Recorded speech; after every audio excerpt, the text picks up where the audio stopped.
Welcome. Thank you for joining us on our first Off the Beaten Path Travel Talk. We're going to be featuring unique destinations and different modes of travels that you might not have heard about.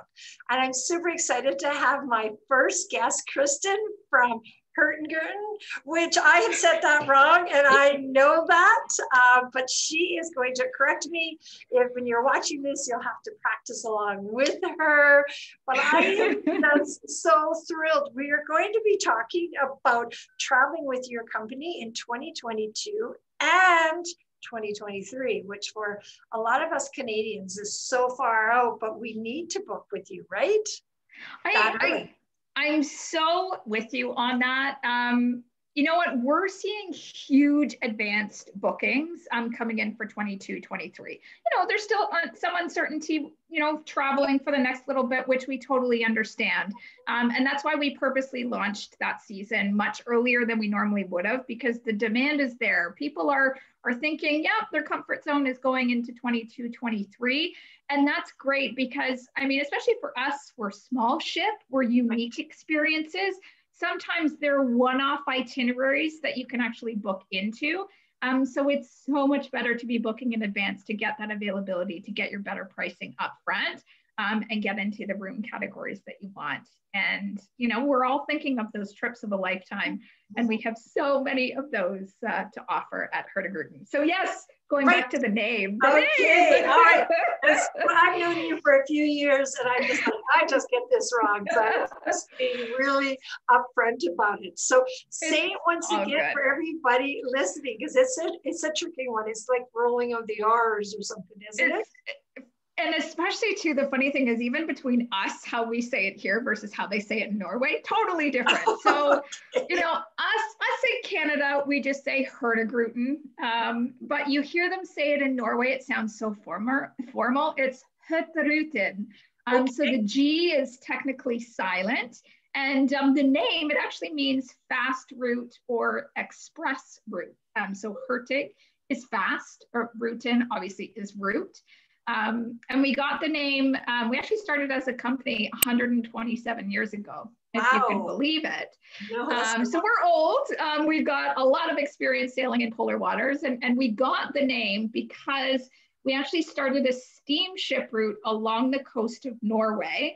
And little tidbit fact for you, Norway has the second longest coastline, second only to Canada. So we started this steamship route back in the late 1890s because they needed access to mail and supplies, and they just weren't getting the frequency that they needed. So we started this route. We ended up finalizing the route between Bergen and Kirkenes, doing almost the entire coast in 7 days, which was fast back then. So hence the name Fast Route, Express Route. So we still actually do that same route today. We are an essential service in Norway. So even during all this that we've been through, we've still been out on the water, servicing the local Norwegians with supplies, ferry service, that sort of thing. Fun. That's a really, really great history, right? And just going back and understanding it. We have so many of our clients that have that Norwegian ancestry, right? So it's a nice connection as well. And we always like to say, if you're going to sail to Norway, you might as well sail with the Norwegians. Absolutely. I couldn't agree with you more. Now, you know, our theme is off the beaten path, and you guys are a different line completely.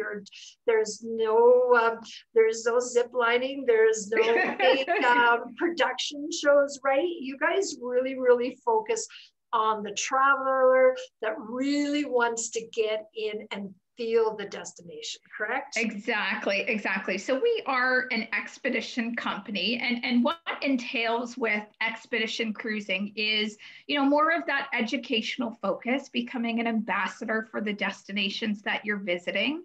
And we do things from a very sustainable aspect as well, whether it's our world's first hybrid electric powered ships or getting rid of all of our single-use plastics. or going out and doing beach clean initiatives with our guests in, some of the remote beaches of Svalbard. So we work a lot of the sustainability into our operations as well, because as you said, we travel to some of the most environmentally off the beaten path sensitive parts of the world. So we want to make sure we're also doing our part, to, travel sustainably as much as we possibly can.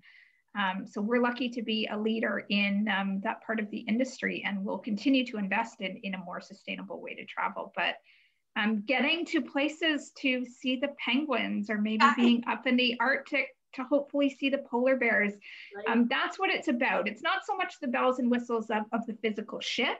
Our ships are comfortable, they're beautiful, they're that modern Scandinavian cozy warm wools on board. But it's an extension of the destination. It's your learning hub, it's your relaxing hub, but it is all about where we sail and what we get to see and experience. Awesome. And yes, you can see the penguins at the zoo, but I do not think quite the same. Great. That is totally on my list, just to see these amazing birds. Wow, I just can't imagine what that would be like. The funny thing is, talking about penguins, I don't think I ever had a penguin bucket list before until I actually had the opportunity to go down to Antarctica last year. Because depending on the voyage that you take, you could actually potentially see up to 8 different types of penguin species. So by that point, you've almost covered half of the penguin species that exist in the world.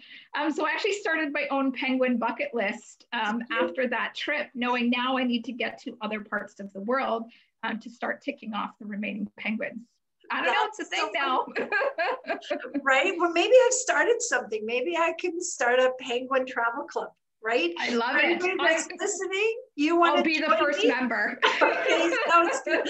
That's a deal. Yeah. And so you're listening and you want to belong to our club. I've now got 1 member. So please let me know, and we'll start making a trip, and maybe you can come down with us when we see the penguins as well. Love it. Oh, I'd love to go. I'd love to go back. I could talk about Antarctica all day. It is just such a special, special destination. And the funny thing is, someone had once said to me, once you've been down to Antarctica, you will have no idea how to explain it or, really share what the experience is all about. And it's so completely true, because I actually find myself at a loss for words when I get into the topic of what is it like to be there. And it's like you can kind of throw out keywords of like, inspiring, and there's just a sense of calm.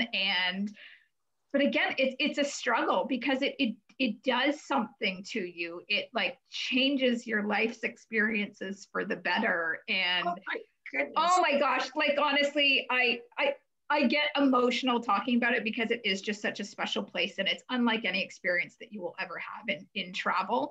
And again, it's like, I feel like it's one place that everybody just once in your life, you need to go and try and experience this, because it's just unlike any other. Well, every time I talk to you about it, that country just keeps getting higher and higher and higher on my list. So when's the best time for me to go? Like, if I was going to go with a group of people, what should we be looking at? Yeah, so the funny thing is, there's actually seasons within the Antarctic cruising season. So generally, of course, we're there in the Antarctic summer. Right. You want to be there in the Antarctic summer. And for us Canadians, weather-wise, piece of cake, it averages between -5 and 5 degrees during the Antarctic summer. It's like a cool breeze, no problem. Right. So the season goes between kind of that late October, early November timeframe through till the end of March, early April. But even within that time frame, there's different reasons why you might want to go earlier in the season, later in the season, somewhere in the middle. So at the very beginning of the season, we like to say it's like a photographer's paradise to go at that time of year, because it's still lots of fresh snow and ice, makes for amazing photos. And at that point, the penguins haven't yet made a mess of the different landing sites that we get the opportunity to visit. And what I mean by that is, of course, as the season goes on, and of course they have their penguin chicks hatch and that sort of thing, They eat a lot of krill, and when the krill comes out the other end, it's pink in color. Oh, but that's pretty. So mix that with kind of, you know, the dirt and the melting snow, and then the pink, you know, it makes for an interesting landing site visually, but the smell is something I can't even describe as well. I could only imagine. Well, that's why some people love the beginning of the season. Right. So you can get that pristineness. And you'll also at the beginning of the season see the penguins starting to build their nests and lay their eggs. Cool. And what's kind of funny is some of the penguins, they use pebbles to build their nests. And you can actually see some of the penguins will go over and steal a pebble from one nest and bring it over and drop it into their own nest. So it actually takes them quite a while to build their own nest because everybody just keeps rotating and stealing stones from each other. Quite cute, but love it, love it. So that's kind of the beginning part of the season. But when you get into that mid-December, January, early Feb timeframe, if you really want to see the fluffy penguin chicks, that's the time you want to go. That's when they're hatching. And that's when you can see all the cuteness that the baby penguins have to offer. So for some, that's a huge highlight. That's why they want to go during that part of the season. We also get our warmest time frame and our longest days. So we have the most amount of light during that time of the season as well, which can be kind of neat because it can make for, you know, some evening landing opportunities. Nice. It can be great for maybe doing some camping out in Antarctica as well. Camping, yes. You could go overnight camping in Antarctica. Fun. Amazing, huh? So we do need a good base of snow in order to do something like snowshoeing or camping. So you need to be doing it in the early middle part of the season. So that would be January, February then, are we? So you could do those activities like at the beginning, November, December into January, because once we get to the end of the season, that February, March, early April timeframe, we do tend to lose some of the snow at the landing site. So it becomes impossible sometimes to run camping and snowshoeing because we need the snow.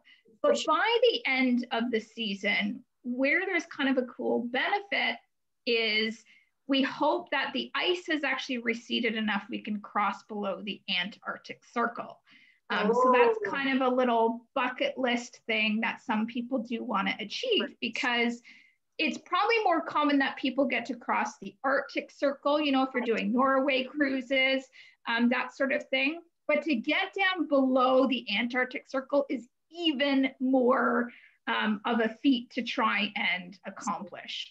So this is the beauty of trying to go at the end of the season. And we always say try and attempt when it comes to expedition, because everything is based around Mother Nature, sea conditions, ice conditions, and it keeps, you know, the experience changing, and because we want to take advantage of the opportunities as they come, but of course, safety first. Absolutely. You know, most important. So it sometimes means plan A might get changed to plan B or C, just to make sure that we're taking advantage of the best conditions as we have them. For sure, for sure. And with being flexible like that, maybe you'll get to see bonus things that are not on the official itinerary. And that's exactly it. That's exactly what it is all about, is, you know, that bonus. And the funny thing is, I remember having the plan B day in Antarctica, and I thought to myself, how the heck could we possibly have topped this? Oh, wow. It was just one of those days where everything aligned so perfectly. Our ship was kind of just in this little cove area, you know, with beautiful snow mountains, and then we were doing a landing where there was like an abandoned research base, there was glaciers, there were icebergs, there were penguins. It's like everything worked out so perfectly. And again, it was like, I'll never have that experience again. It'll never be repeated because that just happened to be the chance thing that we did that day because the conditions were best in that area. We also came across one evening a giant tabular iceberg, like big enough that you could have landed a plane on it, and had this beautiful sunset coming over it. And the captain was able to pull the ship up close enough that you could literally almost see the striations and blues and colors and stuff in the ice. And again, it's like something that you'll never experience again, even if you did a second trip down to Antarctica. That's the beauty of the polar regions, is the experience will never be the same. It's always one-off, unique, and completely special to that moment. Yeah, for sure, for sure. And another nice thing is you're not traveling with 3,000 people. Not that that's a bad thing, but on your ships, there's a small percentage of people, right? Like how many people on your ships again? Yeah, so our expedition ships range in size from 180 passengers up to 500. And what's important to note about certain destinations like Antarctica, and if we wanted to do something like a circumnavigation of Svalbard up in the Arctic, we're actually regulated to keep our ships small and with a certain passenger capacity. Because when you do look at the larger ships that have those passenger numbers in the thousands and might have Antarctica on the itinerary, it's important to know that they're not physically allowed to land their passengers onto the continent of Antarctica. You have to have your ship under 500 passengers in order to be able to do so. So it's an important tip to know. There's a big difference between those two types of trips. Are you the traveler that is happy to, sail by, maybe see things a bit from a distance, enjoy what's around you from the ship? Or are you the type of traveler that wants to physically step foot on Antarctica, be within 15 feet of the penguins and experience it that way? Yeah, no, absolutely. And we have clients that would either want either or. Yeah. One of them are right or wrong, right? No, exactly. And they both come in different budgets as well. So, I mean, that can very much be a big dictator to which type of trip is for you. Yeah. One is neither wrong nor right, but it's just something important to know so that when you're planning a trip like this, you're doing what's best for you. Yeah, and that's really why it's super important for them to come to the travel experts at Expedia here in Cruises here in Red Deer, so that yes. we can let them know the differences, and there's no judgment, no hard sales. Exactly. It's only on what works best for you at your moment of time in your life. Exactly. Anything else like that. But it's nice to know that we have your option for those people that want to step on the ice, right? Yeah, if they want to go a little bit more adventure, that's what we're here for. Yeah, exactly. Absolutely. You're not for everything, for everybody. And that's what's really cool about your product. Love it. So things are starting to sell out for 2022 because, of course, the demand is crazy. But you do have some stuff that's released for 2023. So we have our Antarctica season, which falls in the 22-23 landscape. So that November 22 through to March 2023. So we've still got great availability there for people who are looking to push that trip out. If you're not quite certain about going anytime soon, no problem.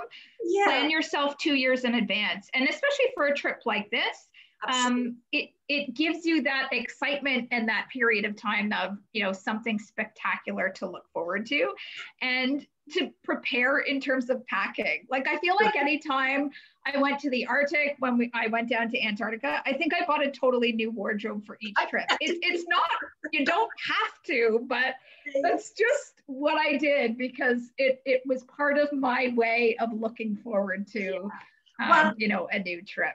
And all the research shows that the anticipation of the trip is just as good as the trip itself. So if you're not going until, late November 2022 or 2023, oh my goodness, all that time to dream and get on your website and see the amazing videos and to follow us for updates and everything else like that.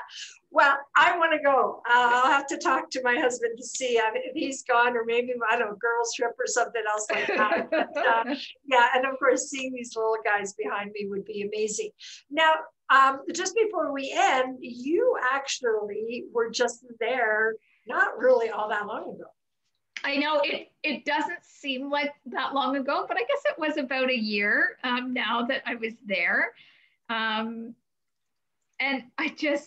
Again, there's no words. That's why I created a little video. Yes, let's see it. I'm excited because you wouldn't let me see the whole thing. So, and I love it that this is yours. So it's not professional, people. No. It's not. I mean, the sound might be a little off, but the best part is you know the person that took it, and she was actually there. And this is what it's like. So, did you want to roll it? Oh, I love that. I love, and you're so right. This is me with my little iPhone cam, my little handy cam, just, you know, in the moment as it happened and spliced some things together to make it work as a video. So I hope you enjoy it, because to me, it just brings back such great memories. And again, I think it really captures sort of that realistic perspective of what it can be like to, you know, go down to Antarctica. Yeah, absolutely. All right. Hello, Antarctica. March 3rd, 2020, on board the MS Roald Amundsen. A beauty of a day.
Polar plunge complete.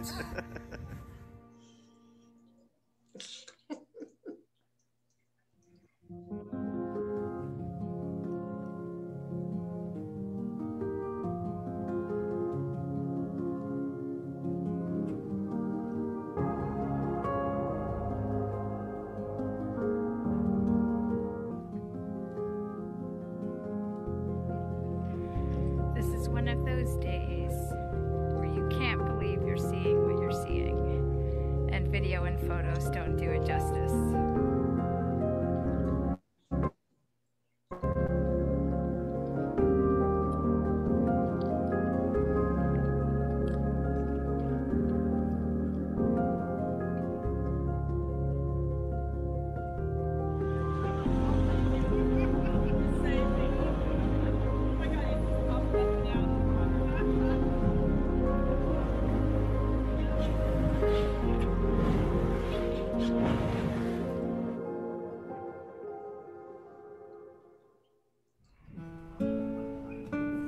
This is incredible.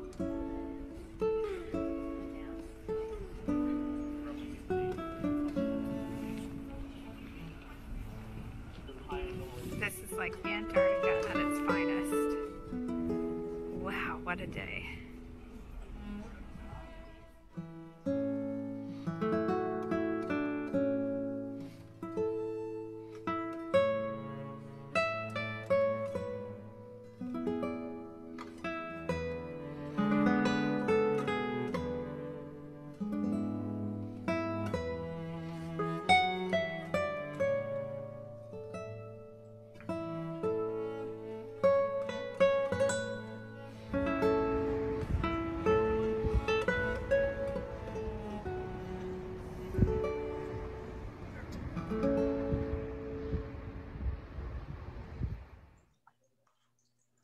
Wow, that's incredible. Absolutely, I'm absolutely. feeling it a little bit.